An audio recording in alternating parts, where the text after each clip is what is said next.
to Ready, Set, Go Real Estate Investing Podcast, presented by Brandon Elliott. This show will be going over all aspects of real estate investing and is intended to educate, motivate, and prepare you to take action on your first or next real estate investment. For more information, please visit BrandonElliottInvestments.com. Thank you for listening and enjoy.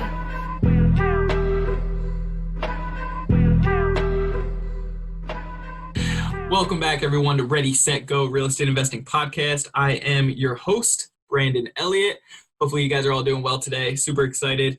We got a this guy is crushing it in all areas of real estate investing. He's been in the game for a few years now. His first deal, I believe, was back in 2014. He's doing 20 to 30 deals per year currently. He's got about 45 doors under his belt that he's hanging on to. He's linked up as a broker with Lima One Capital, which is an awesome platform. It's more geared towards the investor, like low documents needed to be able to get funding. And it's not the traditional method. You know, the rates are a little bit more than the traditional side, but it's really a great platform that you guys can easily get. You know, they're basing it more on a project, which is awesome. And this guy went through some struggles in the beginning with construction, and something that we can all learn from, because, you know, I'm raising my hand right here. You know, I'm not leaving him by himself. I've definitely had a handful of issues myself, just like most real estate investors. So we're going to dive into it. We're going to talk about, you know, funding your deals and the nitty gritty. But without further ado, Cortney, what's going on, man? How you doing? Doing well, man. Thank you for having me today. I really appreciate it.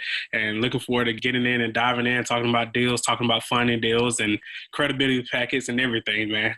I really appreciate the opportunity to be on today. Yeah, man, I appreciate you. Well, for anybody out there that doesn't know exactly who you are, do you mind just diving in a little bit of who you are, where you're from, and what you're up to?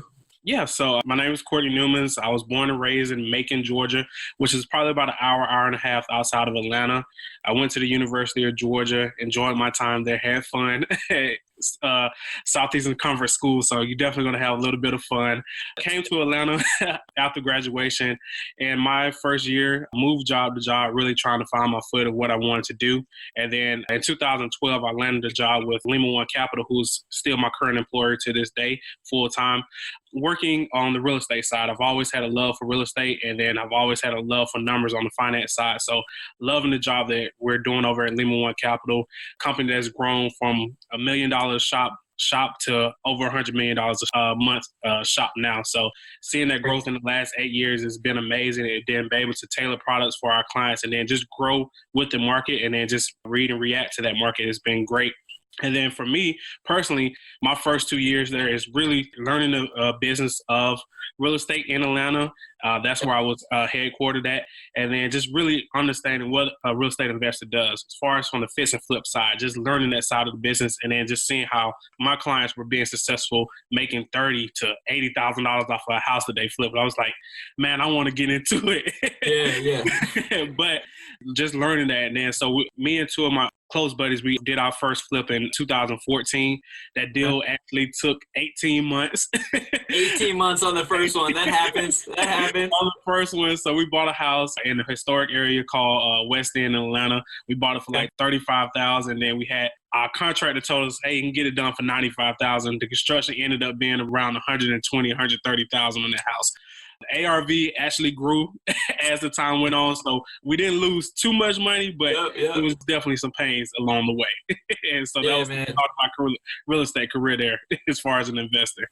So that first deal, that was in 2014. You partnered up with somebody. You got in, I believe, 2 years before you actually started working with Lima One Capital. You got some motivation from them. What drew you to become a broker? Was it just some kind of freak, accident kind of thing, or did you have people in your family that kind of promoted that? No, so as far as the broker side, I work directly for the company. So I only have access to Lima One Capital. Usually when you have a financing broker, they're trying to match and play which is the best deals for you to go here. So for me, I work directly with Lima One Capital. But what drew me to that was an attorney here in Atlanta, and he knew that I was doing business banking at the time. So that was what I was working on. And then I just had that love for real estate. It's like being in the corporate world, like a true corporate world, being in the bank from 9 to 5, like it wasn't where I wanted to be. I wanted to get out of network. I really wanted to work with entrepreneurs and really help them. And that's something that really drew me to real estate with Lima One Capital. So I got the best of both worlds, where I got to see the hard assets of the real estate investing side, but also work on the finance side and work the number side to be able to use that with Lima One. I love that. So you got a little bit of, I guess, the connection or the little seed planted from the attorney. And then once you actually started working with them, you got the motivation from seeing a bunch of random guys come in and get the successful numbers that, you know, everybody's like, whoa, okay, so this is possible, Exactly. right? Exactly. So with that first deal, it took 18 months, right? My first one, it took 14 months. It was crazy. I can definitely relate to it. What kind of issues came up? Okay, so first. Yeah, we got which one you want to go with? You got a grocery list, right? So first, the contractor that we were dealing with, we thought was on board, everything. He actually did contracting work for other investors that I saw. The work was pretty good. Come to find out, he didn't have a license. So that was one. Okay. So for the first, we originated a loan. I did my loan with Lima One Capital. So I'm paying interest just like everybody else is paying interest. So those first 2 to 3 months were like, okay, where's the permits? And so my partner, who is an engineer, computer whiz, so he kept looking. He kept looking online. It's like, hey man, there's no permits. Like, what is going on? So we finally the contractor, quote unquote, he got the permits. I guess he used somebody else's license to be able to get the permit. So we started the permit processing there. Then, without knowing, he started demoing the house and demoing the stuff on the outside. This house in particular was in a historic area. Oh man, so it's a no. You can't do that. So my first deal, dealing with a bad contractor, then it was in a historic area. So we started changing stuff on the outside. The windows were not correct. The siding you were not supposed to take off. It was wood siding. You're supposed to keep it on the house and have something that matches with the neighborhood. So we got a stop work order for additional 3 months. So 4 months in, then you get a stop work order. So I had to learn the process because I'm the one that's here in Atlanta. My 2 other partners are out of town. So I had to learn the process while also working a full-time job of, hey, how do I get this stop work order off of my house? So literally I had to get with the architect, rework the plan, show everything, print out a 20-page report of what we're going to do to the house, the construction. Like I had to literally learn everything at that moment and talk with other investors of how to go through that. And then once I presented that package, I had to go to what we call the UDC, the Urban Design Commission or Committee, and present it. And then you had people in the neighborhood, they saw what was going on. They saw the guy working without any permits. So they're like, he doesn't know what he's doing. You need to not do this. He shouldn't be doing this. I'm like, oh. It was like a mini court case, right? It was like a court case. But luckily, presenting and being able to give a well-thought-out plan of what we're going to do to be able to finish construction, boom, we were there. So that was 7 months in.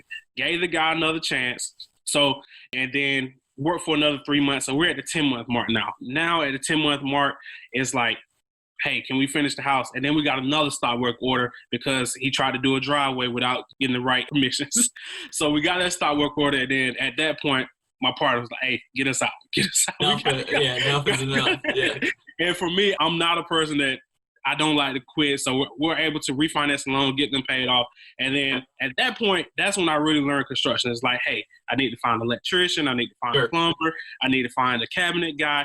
Literally finding all these trades to be able to go in the house. And remind you, I'm working a full-time job. So being able to be able to do that, it took where it may have taken someone, a normal person, 60 days to finish that project. It took me an additional 3 months to be able to finish that project. And then we were able to get it on the market and get it sold. Thank God. I was glad to get rid of it. But I tell anyone, the same amount that someone pays $30,000, $40,000 for education, I learned it from that first deal. So I hear you, man. Yeah. I couldn't be more happy. Yeah. No, I love that. At the end of the day, something that really stands out with you that I'm so drawn to and just tremendous respect for you is that, like, yes, you're on the side of, lending and seeing it, but you're also doing it. And you're not just doing like 1 or 2, like you're doing 20 to 30 a year. Mm-hmm. Like you're staying pretty active doing it. Pretty active, yeah. And it's just not me by myself. I have partners, I invest in deals, but as far as being involved in it, I love doing it. So it's like I work with other people. Like I'm always a guy. It's like if I could trust you as a partner, we can work together to get deals done because everyone can bring something to the table to get stuff done for sure. I love that. That's so true. I mean, it's all about the team, right? Building the team. Yeah, it's the team aspect for sure. I think you're only as good as the next person with you that's on your team for sure. That's right. So let's talk about your team. What does that kind of entail? What does the day-to-day look like for you guys? So I'm a Scorpio, and I work with another guy who's a Scorpio. So we're always butting heads. But as far as he's a realtor, and he has negotiating skills like out this world. Like he talks and he's able to negotiate, but his design sense is like key. So we work together to be able to get in the house, get them done, and to be able to understand, hey, what really needs to go into a project to be the most appealing to the buyer that we're looking for at that time. So as far as knowing the market, he knows the market. Then we work with another guy that actually finds our properties. He's wholesaler. He probably won't hear from 2-3 weeks at a time, but he's the one that's going to help us raise the private money to get this stuff done, but also help us know, hey, this is a good deal. This is what we should buy. And then on me pulling the finance together and maintaining our books and making sure that we're doing the things to keep everything in line and in order. So I think everyone brings their sense to the table of it all gels together. I think me and my other partner, we just butt heads a lot, but we work great because we're like brothers. So it's like we can fight, we can yell at each other, but 5 minutes later, we're like, I love you, bro. Yeah. That's what it's about. I mean, if you can overlook the day-to-day and just keep it moving, then that's and getting the progress, then a little clash here and there is okay. It's always there. Yeah, a little friendly competition. Okay, so your role is basically doing the money part, raising money, getting partners together on the money side to get the deal funded, and then also doing a little bit of the project managing, correct? Yeah, correct. I like trying to do the project management, but as far as managing the books and making sure that we're in order as far as our taxes, and then also managing and making sure that our financials as far as paying for our business credit cards, anything that we're having as far as construction, and we also own Airbnbs together. So making sure that the cash flow is right monthly, and then we're taking care of all our things we need to do there and making sure our bills are getting paid as well. Yeah, that's important. Yeah. So let's talk about the finances for a second. Are you guys hiring some of that out and then you're just managing some of the people that's doing the accounting or paying the bills, or are you handling a majority of that yourself? I would say 50% of it I'm handling, that you oversee it. You hire out a VA to do your assistance where you're taking in your invoices and collecting and making sure everything is documented in Dropbox so you can get it to the accountant. And we have very good accountants that keep up with everything that we're spending on a monthly basis, and then be able to see, hey, here's our monthly financials, to be able to know, hey, this is where we're on board. In the beginning, use a lot of hard money, but now we're transitioning to private money and bank financing. So you really have to have 2 to 3 years of your financials together when you go into a bank to be able to say, hey, we are good, we are here, here's our profit and loss statement. So as you grow with the business, you have to get more sophisticated as well to get cheaper money. Yeah, and are you guys doing the business credit aspect or focusing on certain credit cards to be able to give you that protection or rewards or just bigger lines of credit instead of the hard money lending? Yeah, so we don't use the business credit as far as to take down properties. We use the business credit to operate. So instead of us using our own money and then just say, hey, I don't have $50,000 out of my pocket in a project right now, I remember those days and doing it, is where you're having business credit cards where you have 4 or 5 business credit cards that can hold your construction, where you have limits of $35,000 to $40,000 at a time, where you can hold your construction costs because your contractors are going to Home Depot, they're going to the lumber yards. So you're managing that process and managing those operations from there. Yeah, I know all the listeners, they already know how we like to play when it comes down to the credit side of things and real estate. Obviously, you get that protection, you get the points, you get easy accounting, and it just makes life easier. So if you can build up and follow the steps to get that foundation properly set up, just within a short period of time, a couple months to a year plus, you can really set yourself up for tremendous success instead of using that hard money, expensive. It's not even fully expensive. You can still make deals work left and right. Yeah. But if you can save a couple bucks and make it go even further, then that's the way to go. So it's cool that you've used those avenues. Plus, now you're starting to transition more over to the private money lending side. I wanted to ask, when it comes down to private money lending, any techniques or tips and tricks that you would give to the listeners when it comes down to raising money? I think experience is always key. I think the money that I've raised for my apartment deal is like just having the experience from the single family side to say, hey, I understand the construction and I can manage it. But also making that private money person feel comfortable. Hey, this is a real asset, but also has that person being comfortable enough to know, hey, I'm protected when I'm working with you as an investor. And I think that's what you want to see. And then also saying, hey, we're going to have reporting to see where everything is in. And I think the breakdown when people lose private money or they can't get private money is the communication aspect. So you got to have a credibility packet put together. Say, hey, here's a packet for me, not just only to know that I'm talking about this, but here's tangible evidence of deals that I've done over the last 2 to 3 years where it has been successful and what I've paid out to other investors. Or even if you're using hard money, paying back the hard money to the different lenders that you're using. Hey, I still love hard money. I work for a hard money lender. I still use it today. But it's also, as your business grow, you want to definitely try to find cheaper money as well to grow, and flexible money, because the deal that you may be looking at may not be right for the hard money lender, but for your private money lender, it may be something right because it's a riskier deal or something that's looking for less yield, but it works out both sides. Yeah, no, I couldn't agree more. And I personally, I just feel better knowing that, I'm hooking up a neighbor, or if I'm going to pay interest anywhere, I'd rather it be somewhat more favorable on my end, obviously. But if I can hook up a mom and pop, somebody local in the neighborhood, or a relationship that I've built over time, instead of, a bigger company that's doing a little bit higher, then I just feel like it's more that relationship built. It's definitely a relationship, because I think for me, I remember starting out, I'm like, man, my family and friends, they don't have money. Yes, right here, I get it. But as time grew, and then as I grew in the business, it's like your friends that you didn't think had money got $40,000, $50,000 laying around. It's like, hey, I'm not doing anything with it. Can I earn some money with you? And that's where that relationship goes. And then something that my dad always says, closed mouths do not get fed. So if you're not talking about what you're doing, then you're not going to be able to get that money. And being honest, in the hard money world, I was like, man, I'm always going to use hard money. To the day I die, it is what it is. It's like, I just don't have those people surrounding me that can lend me private money. And it actually changed. It's like, the more I start talking about it, the more you start posting on social media, hey, I'm getting messages from people that I don't even know. Hey, I heard about you from here. Hey, I would love to invest with you.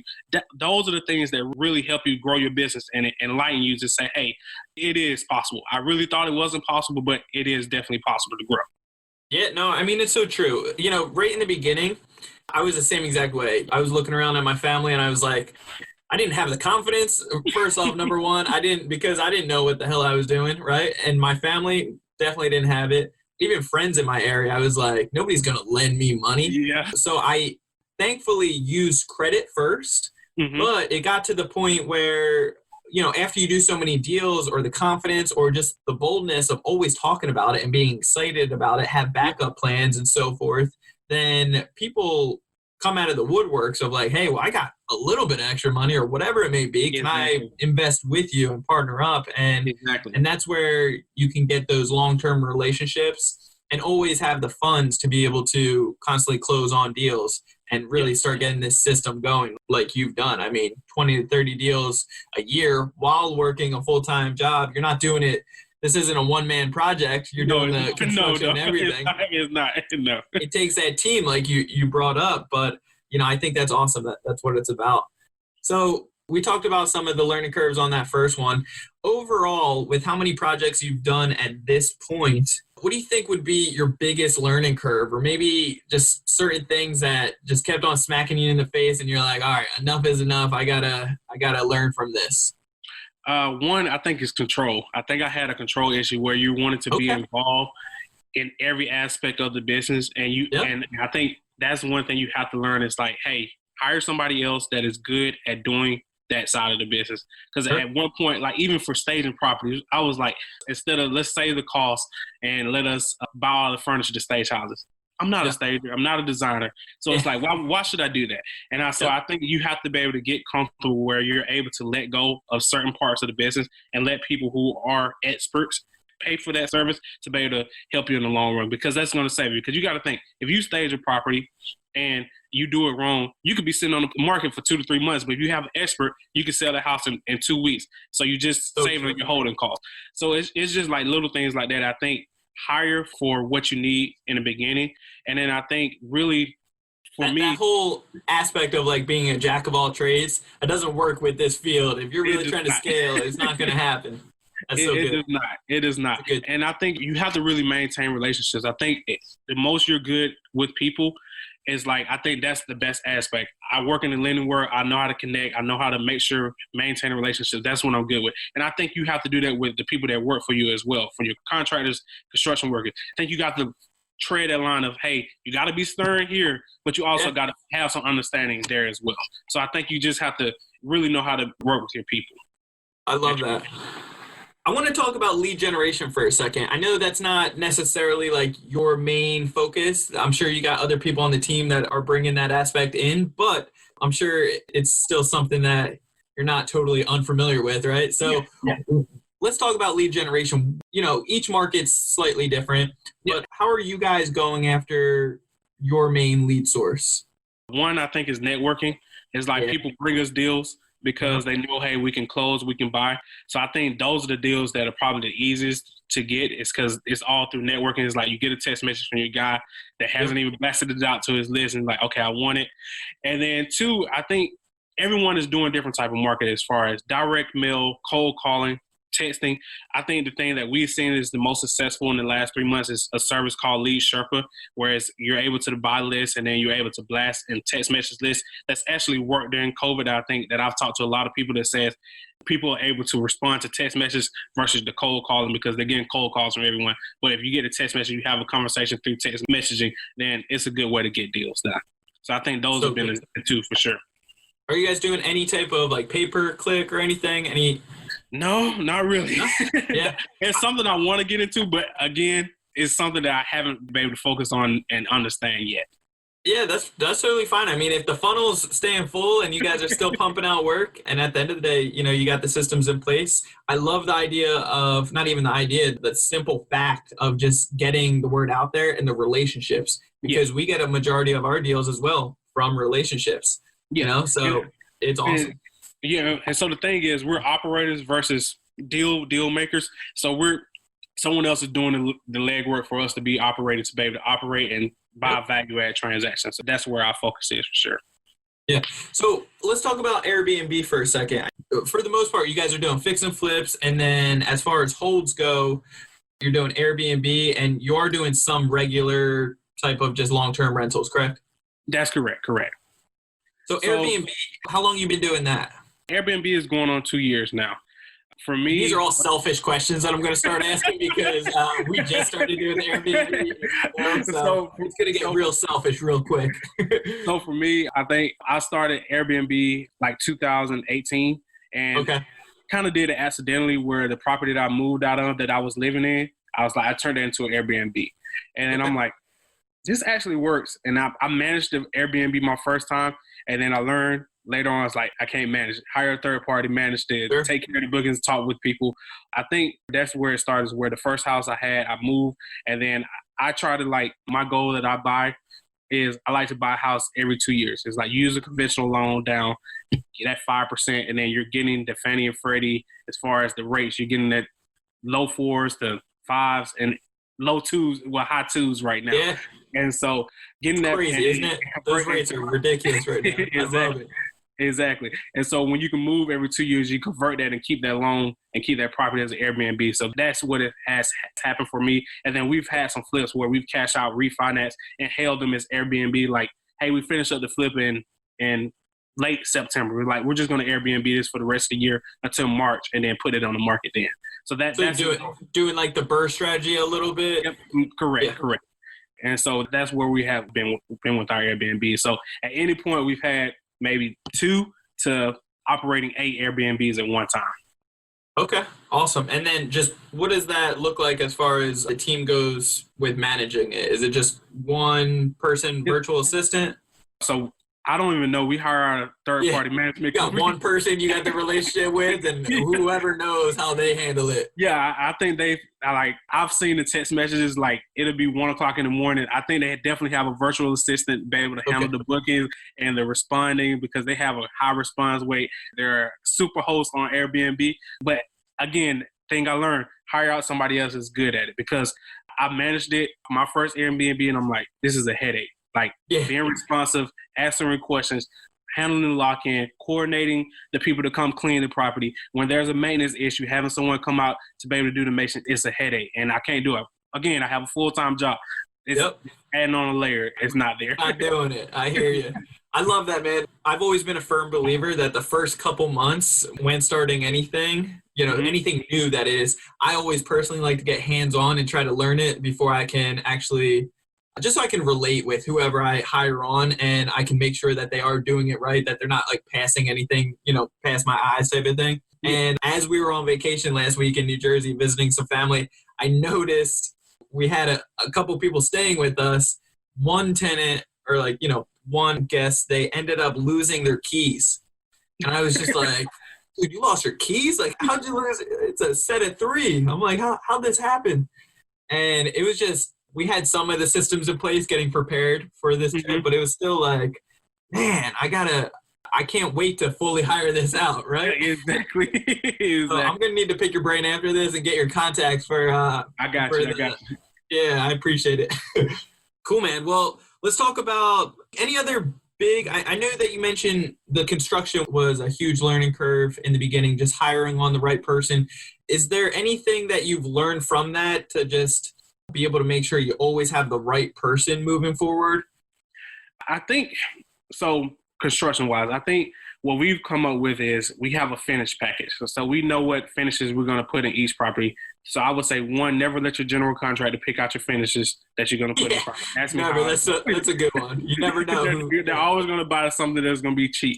So we put together a finished package where it's a matte black, brushed nickel, or raw bronze, or if it's a gold or metallic or bronze type of package. We pretty much focus on, hey, these are our packages and this is what we're going to do.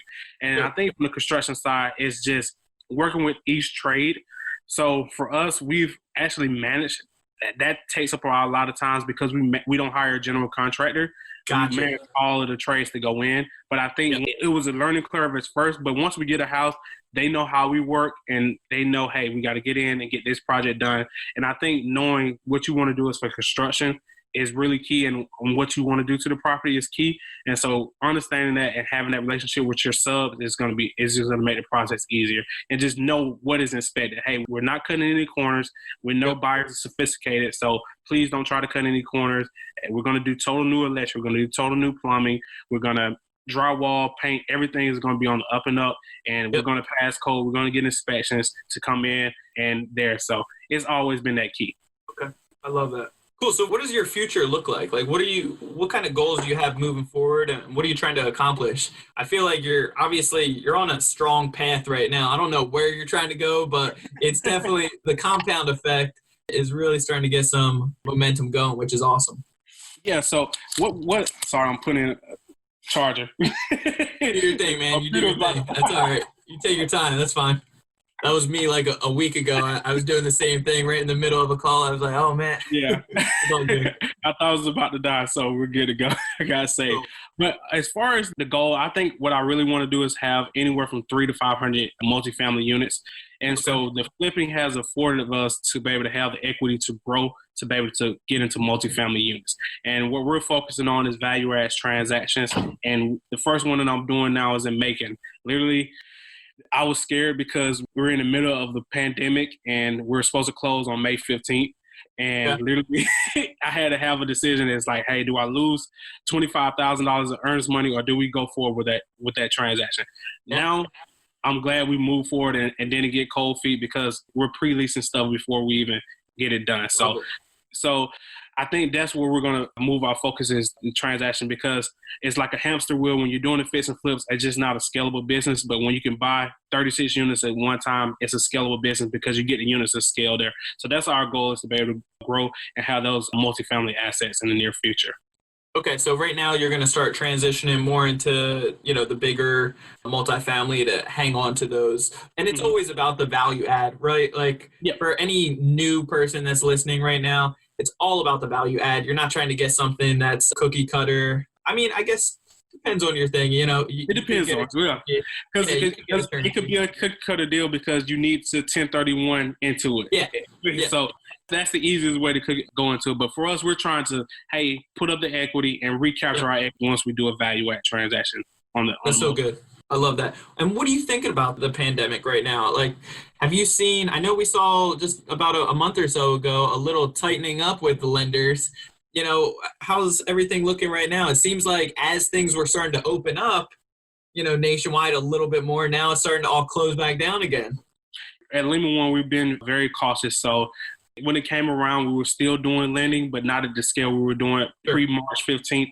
And I think what you've seen from most lenders now, and then the sentiments that I've talked to my counterparties that work in the world, is we have reduced leverage. And you also see a little bit of higher rates because you can't get the cheaper money that you used to be able to lend out. So your rates have increased anywhere from 50 to 100 basis points, and your leverage that, like, people were getting 95% loan to cost on flip. 100%. That's so not now, necessarily happening anymore, guys. So you got to have a little bit more equity in the deal, and then you're looking for a little bit more for your borrowers for their equity in the deal and their credibility as well. Yeah, and credibility as far as just overall experience plus their overall FICO and so forth. That's trying correct. To get a little bit higher. Yeah, so pre-COVID, I think we were at a 600 minimum credit score. Now we're at a 660, and then we were at as low as 5% down. We now have to have a minimum of 15% down as far as your loan to cost when you get into a deal. So it's just those things to get more comfortable because we still don't have a clear picture of where we're going. Yeah, and nobody does, right? So just the whole economical risk factor, it's safer across the board, and it's good for the borrowers as well. Obviously, you can't go like full tilt and get as much bang for your buck, but it makes it a little bit more cautious on both sides, which, is always nice. It's always nice. I think we're protected as a lender, and then you're protected on your investment side as well. Because if you have a deal that's 65% ARV or 70%, you're going to be able to sell that deal. You may not make as much, you might not be able to make as much money as you thought you were going to make, but you're still going to be safe where you don't lose your behind. Yeah, you're not going to be underwater, struggling when, God forbid, whatever tomorrow looks like. Exactly. I like that. Cool, man. Well, gosh, I mean, there's so much. I could pull you on here for like hours because you got tons of experience, you got tons of knowledge, and you're just a cool dude I like chilling with. So I appreciate your time greatly. At all. Any words for or encouragement maybe for maybe the new listeners or somebody just getting started into real estate investing, especially maybe around this pandemic size? I would say I think what hindered me is I let fear get in my way starting out. And I think you just have to just push through the fear. I'm a PK kid, what I call as a preacher kid. And there's something that we always preach. You're supposed to have faith. And it's like when I came to myself, I didn't believe in myself to be able to do it. But you have to be able to, I think the knowledge that I gained in the reading and talking to everyone, that helped me push through the fear. So while I would say educate yourself, don't over-educate yourself as far as being able to fear going into the deal. And I think that's what I did in the beginning. So if there's any takeaway, just go ahead and hit fear right on his behind and just go forward with it. So good. So good. I mean, fear comes from a lack of faith, I believe. And at the end of the day, you'll get more faith in yourself. And also, you'll just feel more prepared once you get the education. But just so you know, you're not going to get the full 100% of education by reading books or listening to podcasts like this. I did the whole books, every book I could get my hands on, all the YouTube I could get my hands on, and all the podcasts I could listen to for real estate investing. I did it for 2 years, 4 hours each and every day. But there's a learning curve. That's only going to take you 50, maybe 60% of the way there, if that. Exactly. But then getting hands-on is where you're really going to start learning and developing everything else. So don't let that fear get in the way. That's the only thing that will ever hold you back. Yeah, you cannot be afraid to make a mistake. And I think that's what hindered me. It's like, I'm going to make a mistake and then the whole world is going to come crashing. Yeah. It's what's the worst that can happen, right? What's the worst can happen? And so that's why I was like, I've made mistakes. I've learned from the mistakes, but it's not going to be the end of the world. So that's, if anything, do not be afraid to make a mistake. We're all human. We make mistakes every day. You're going to make mistakes, right? Exactly. So you just have to learn from it and just keep it moving, for sure. Yeah, you got to fall a few times before you start running. And at the end of the day, definitely. Yeah, and at the end of the day, just like you said in the beginning, it's like even though that first deal, it took plenty of mistakes, a lot of learning curves along the way, you still found yourself as the value started, the ARV started increasing, which is, you can find yourself in one of those good mistakes and and God's still taking care of you at the end of the day, which is awesome. So that's a huge blessing. Cortney, I appreciate your time so much. Anything that the listeners or myself could do and give back to you? You just spent, basically an hour with us. I'm good, my man. I love being a giver. Any questions, concerns? I'm trying to think. Facebook is Cortney Newmans, no you.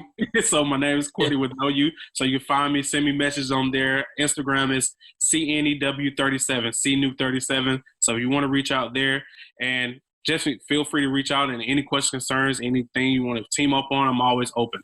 Definitely. I love it. You guys definitely want to pick this guy's brain more, reach out to him, add value to him, and he'll definitely always pour into you. Tremendous amount. I mean, we just picked his brain about a couple things. So you definitely want to reach out and connect and build that relationship. If you want to reach out to me, you can always do so at BrandonElliottInvestments.com. Otherwise, find me on social media. It's Brandon Elliott Investments on Instagram, and then Facebook.com/Brandon Elliott Investor. We also have, if anything credit related, you can find at Credit Counsel Elite. So Credit Counsel Elite, you can find us anything related on education platform. Otherwise, we also have our credit repair section, do it for you service at creditrepairmobile.com. You guys can reach out. He is the man when it comes to that. He is the man. Yeah. Courtney, we were able to help you get rid of a bunch of hard inquiries. Excited for that. Definitely. Yes, yeah. Definitely. He is definitely the man when it comes to it.